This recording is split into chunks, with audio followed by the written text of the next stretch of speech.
Wakil Wali Kota Palembang Fitrianti Agustinda memastikan warga yang sudah terdaftar Data Terpadu Kesejahteraan Sosial atau DTKS akan mendapatkan bantuan 10 kg beras. Menerima bantuan ini warga yang masuk dalam keluarga harapan PKH dan bantuan sosial tunai atau BTS. Menurut Fitrianti Agustinda, bantuan ini sesuai instruksi Presiden Joko Widodo yang memerintahkan Perum Bulog untuk menyalurkan bantuan cadangan beras kepada seluruh warga.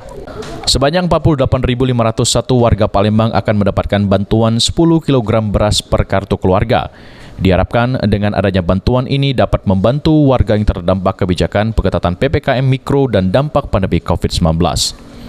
Kita kemarin mendapatkan informasi dari Dinas Sosial bahwa ada bantuan dari Pak Jokowi untuk warga masyarakat yang terdampak masalah COVID-19 dan ini diberikan kepada lebih kurang kalau untuk Kota Palembang warga yang mendapatkan PKH ya atau yang masuk data DTKS. Kalau tidak salah ada 40 ribuan warga yang memang sudah masuk data DTKS dan beras sudah didistribusikan di setiap kelurahan maupun kecamatan dan itu nanti ada pendamping PKH yang memang sudah dalam arti terkondisi dengan baik untuk supaya pendistribusian bantuan ini betul-betul bisa sampai.